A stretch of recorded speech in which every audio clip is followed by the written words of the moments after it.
Hi, AJ Heightman here, the editor-in-chief of JEMS, and welcome to the first in a series of Google Hangouts that we're going to have relative to EMS Today.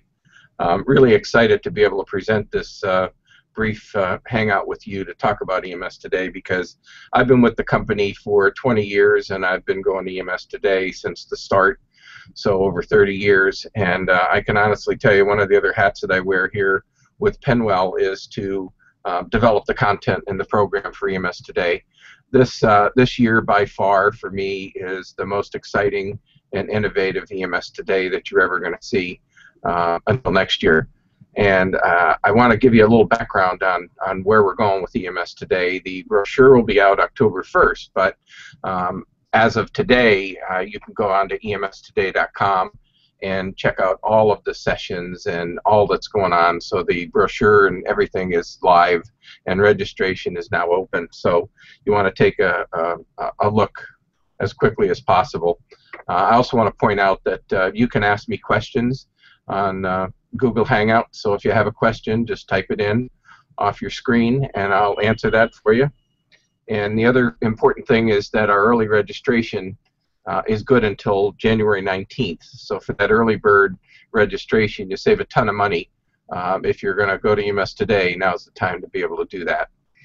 First and foremost, I want to tell you a little bit about the program development and why I think it's so good. Under Penwell, they have a process that's all electronic.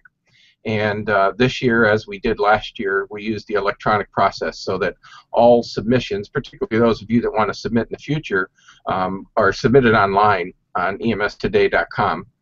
And when you go online, you fill out your proposal, and then what most people don't see is that we have an expansive multidisciplinary committee of EMS educational, management, and clinical experts that review every single proposal. So they're assigned in their area of expertise, and they evaluate every single one that's assigned to them. It's a massive job for the 40-person plus committee. And I thought I'd tell you some of what they look at. They look at how relevant the proposal is to EMS, and either now or in the future. They look at how the proposal is supported by the experience and education of the person submitting. We do checks on references for the people who are submitting. We have a lot of new faculty members that we didn't even know were out there that had expertise in the area of EMS that are coming from all different disciplines. So that's one of the good things about this new process. We look at how clear and concise and effective the proposal is for our audience. And believe me, you know, you've got to give a good description to be able to get selected. And we also look at how free the proposal is from commercial marketing. We don't really like proposals that are geared toward one particular manufacturer or somebody who's a consultant who's looking to push their particular wares. So we're very careful about that, because we don't think that you want to come to a session that's me. The other thing is how innovative and current the proposal is. That's really important to me. Is this something new and progressive? EMS Today has always been a conference where the latest clinical techniques and management styles and programs are presented, and I think when you listen to some of what I have to say today, you're going to see that this program has it all. How valuable this is for the EMS Today audience, that's the final category. Is this something we should definitely put on the program? You can see from those 6 particular areas that each of them scores 10 points apiece. If you score a 60, you come to the filter to the top of the proposals. And then we have a cutoff point. And once that's all evaluated, we begin to fit people into educational tracks. And this year we have 6 educational tracks. The BLS ALS Clinical, one that's specifically ALS Clinical. Management and Operations is a track. And the new track that we added last year that we're continuing is Tomorrow's Healthcare System. So that's everything about the Affordability Care Act, everything about mobile integrated healthcare with special focuses on management. We also have an educational track and the special focus track. And the special focus track is everything this year from new techniques and new products to use of drones for public safety agencies. We're actually bringing in experts in the field, including the FAA, to talk about the use of drones for public safety. It's something that we see down the road. We know of at least one group that's planning on having a drone that can launch from the top of an ambulance, give you surveillance and scene reviews at a scene, and actually even look at tracking firefighters based upon an altimeter in the drone. So that's really kind of a must. Those are the kind of topics that we're looking at. This year at EMS Today, we have 120 really cutting-edge, innovative sessions that are really unique, presented by a stellar staff of 130 leaders in the industry. It's a big faculty. In the past, we had some faculty members that presented 3 or 4 talks, and this year it's all based upon what the quality of the education is, and we're bringing people in to present exactly what's important to you. I want to talk to you a little bit about the 21 pre-conference workshops, and it's really important that I mention that many of these are hands-on and many of these have limited enrollment, so if you're really interested in these, you have to register early because they're going to fill up rather quickly. We're pleased to announce that the Resuscitation Academy out of Seattle, Washington is coming back to EMS Today to present 2 half-day great workshops that are pretty much hands-on, headed by Mickey Eisenberg and his team out of King County, Washington. Those are going to be 2 half-day workshops on Wednesday and the pre-con day. We're going to have a full-day ALS refresher core content. Paul Werfel and his faculty are going to bring the latest in education to help you get all your CEUs as well in trauma, medical emergencies, OB, PEDS, all those areas that are really important. And community paramedicine, we're going to have, last year we had a community paramedicine and an integrated healthcare workshop. This year it's the advanced integrated healthcare and community paramedicine workshop. We're bringing all the experts back throughout the program, and in the Tomorrow's Healthcare System track, we're going to talk about the basics of community paramedicine, but this workshop is really going to be talking about who's doing the community paramedicine, how it's working, where the money is, so it's really an advanced workshop. We're beyond the basics at EMS Today, and we're moving into the advanced side. We're having a full-day workshop on first responder resiliency. As you know, stress in EMS is really devastating sometimes, and we have EMS Today award winners from the EMS 10 program. Phil Callahan and Mike Grill are going to present some evidence-based curriculum on how to make sure that your personnel are resilient.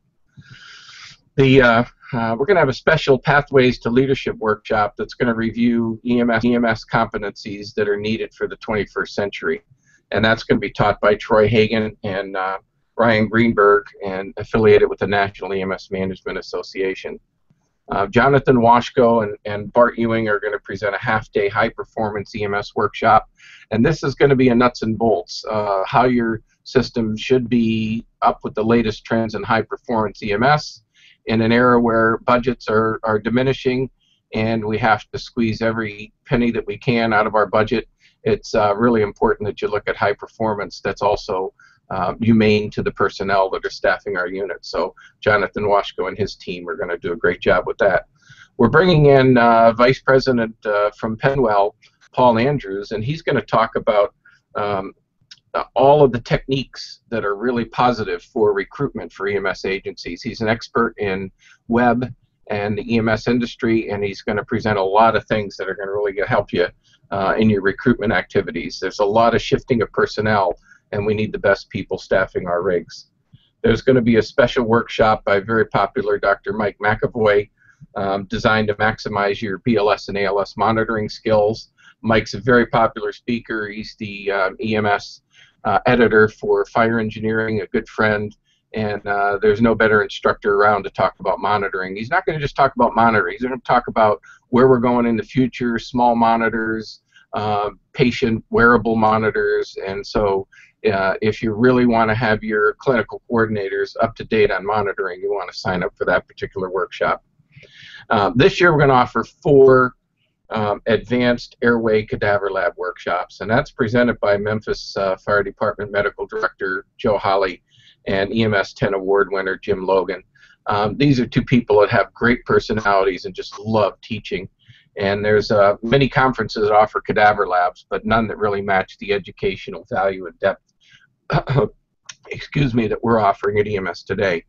The team that comes from Memphis with the Paragon group just loves teaching, and it's always one of the first workshops that's going to get filled. So they're limited to 36 people per workshop. We're going to have 4 of them, so you have 144 slots. And if you want to get into one of those workshops, you really have to sign up. This year we're also returning to something that we tried once before, was very popular, excuse me, and that's an autopsy observation. We have 2 of them. They're half day. One is going to be on Tuesday. It's the absolute only one that we're offering on Tuesday, the only advanced workshop. The rest are on Wednesday, and on Wednesday we're also going to have one, and it's going to be at the Maryland office of the Chief Medical Examiner. It's a great opportunity. If you've never seen an autopsy, this is a great educational opportunity. It's in a beautiful new facility, and it's well taught and very popular the last time that we did it. And hey, we're back in Baltimore, so that's why we can do some of these things. There's going to be a special half-day workshop on emergency scene rehab taught by the group from FAME EMS. The FAME EMS group, as you know, are a central part of our new MCI section of the exhibit hall. So we want to tell you that that's going to be back again too. Not only will that group be in part of the MCI city, but that special area will offer you all the latest in mass casualty incident management stuff. And hey, if you're not doing anything, I'm going to be doing a half-day workshop on my mass casualty incident management. I'm going to be focusing on, in that half-day, the critical actions that you need to take during the first 30 minutes of an MCI. So come and join me for that. You can see that there's a lot of things going on. One of the areas that people often feel the most concerned about is pediatrics. And so we brought in a stellar staff from the Maryland critical care side to talk about pediatric vascular access. There'll be a full-day hands-on workshop talking about all the latest techniques to be able to get that line and get fluids and meds running in pediatrics. So if pediatrics is your thing, you're going to want to be able to sign up for that. Let me talk about a couple of the other hot topics that are going to be going on at EMS Today. I talked about drones. That's from the technical side. From a technical side as well, we're bringing in Don Jones out of San Diego. He's an expert in the EMS industry. He's really a tech guru. He's been in EMS for 40-some years, and he's employed through a group that's related to Qualcomm, the high-tech company here in San Diego. And Don is actually an expert on what's coming as far as gear, gadgets, and great ideas. So he's going to be talking about all those innovations that are going to be coming and significantly impact EMS. He's going to do 2 sessions, and he's really going to talk about where we're going, the visionary. So if you're innovative and you're looking at things, you're certainly going to want to look at that. Now, this all relates back to mobile integrated healthcare. There's a lot of companies out there, Philips and all of the other companies, that are really zeroing in on technology for mobile integrated healthcare. I will tell you that in my envisionment, mobile integrated healthcare, the future is going to be a paramedic in a car, and the patient's electronics are actually, and today are doing this, talking to the computer in the car, telling us when they're having PVCs, chest pain, etc. So one paramedic and one community paramedic is going to be able to manage lots of patients. Right now they're managing a focused number that are assigned to them, but we're actually going to have 2-way talk, and it's happening today. We have 2-way transmission of body temperature, of weight scales, of all of those things. So community paramedicine is a big deal. It's really exploding. And if you're not familiar with why you should be coming to the conference to hear about community paramedicine, it will be nationwide. This is like paramedics were 40 years ago. Community paramedicine not only is a new revenue source with one agency, MedStar out of Fort Worth, looking at probably $2.5 million of their budget now coming in an era of the Affordability Care Act, where funding is limited and we don't want patients to return back to the hospital. Just about every healthcare provider, every hospital, every system, every insurance carrier is going to be looking at keeping patients out of the hospital and keeping them healthy. So community paramedicine is going to happen. There's a lot of interest now in some of the fire service agencies. There's an international conference going on as I speak up in Reno talking about community paramedicine. So if you're into community paramedicine, EMS Today is the place where you're really going to want to go. As you know, the KKK specs are going away, thank God, and they were antiquated, they were outdated from when I was a youngin in EMS, and they had some pretty silly things in there about walk-through spaces that we never could fit through, going from the back to the front of an ambulance, squad benches that put us on a side-facing dangerous position, cabinets that were way too big. And so what's happening is there's really two groups. The NFPA through the fire service is looking at specifications, not so much specifications, but criteria for ambulance design and what we're going to have in ambulances. And also the Commission on the Accreditation of Ambulance Services is coming out with an open period for us to comment on their particular specifications as well. And what I think you want to look at, particularly when you see that open comment period, is all of the questions that you might have. We're going to have freedom of seating, we're going to have freedom of stretcher mounts, we're going to have some things that we were never allowed to do before, and this is going to free up the ambulance manufacturers to make a bunch of changes. So if you're purchasing ambulances, this is a workshop that we're going to have that's going to bring industry leaders in. Mark Van Arnham's going to head that, and we're going to talk to Ron Thackeray and a few other people that are going to really talk about the CAS standards and what's coming out. And it'll give you an opportunity because the comment period will just about be finished at that point in time. So you're going to want to watch for that. That's really important. If you're not familiar with what ECMO is, extracorporeal membrane oxygenation, it's a big deal. I think it's as big a deal as stroke centers. I have some personal friends, paramedics, that were saved by ECMO. Essentially, it's like cardiac bypass for the respiratory system. And so for flu patients that you've seen die at a young age and cardiac arrest victims, ECMO was done in the operating room and pretty much in intensive care units. But folks from the University of Pittsburgh and other places are going to come and talk to us about ECMO in the emergency department. It really is an exploding area, and if you're not familiar with where ECMO is, read up on it a little bit. We had several good articles in JEMS, and you're going to understand that you're probably going to be calling ECMO somebody who you can't ventilate. When their lungs get real sticky and you're not able to ventilate them, in the past many people were intubated and died, and now we put them on bypass. We purify and correct that problem in the respiratory system, and I think that you're going to see that's a real exploding area for us. Active shooter, in October JEMS, you're going to see probably one of the most in-depth, deepest educational supplements on active shooter and tactical emergency casualty care. And at EMS Today, we're bringing those same experts from the FBI, from Arlington, Virginia, and they're going to be talking about active shooter guidelines and the way we're moving from the cold zone into the warm zone and what happens when you get caught in the hot zone. So I hope I presented enough information for you to want you to go to emstoday.com. We want you to really expand your horizons, and that's why we've really developed it.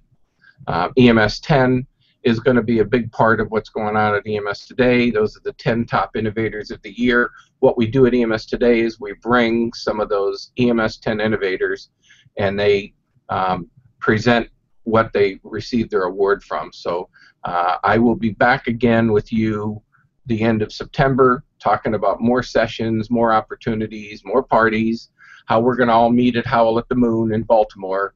And hey, by the way, they've opened up a brand new casino at the Inner Harbor. So there's lots of opportunities for networking, which is the reason that we really come to EMS Today.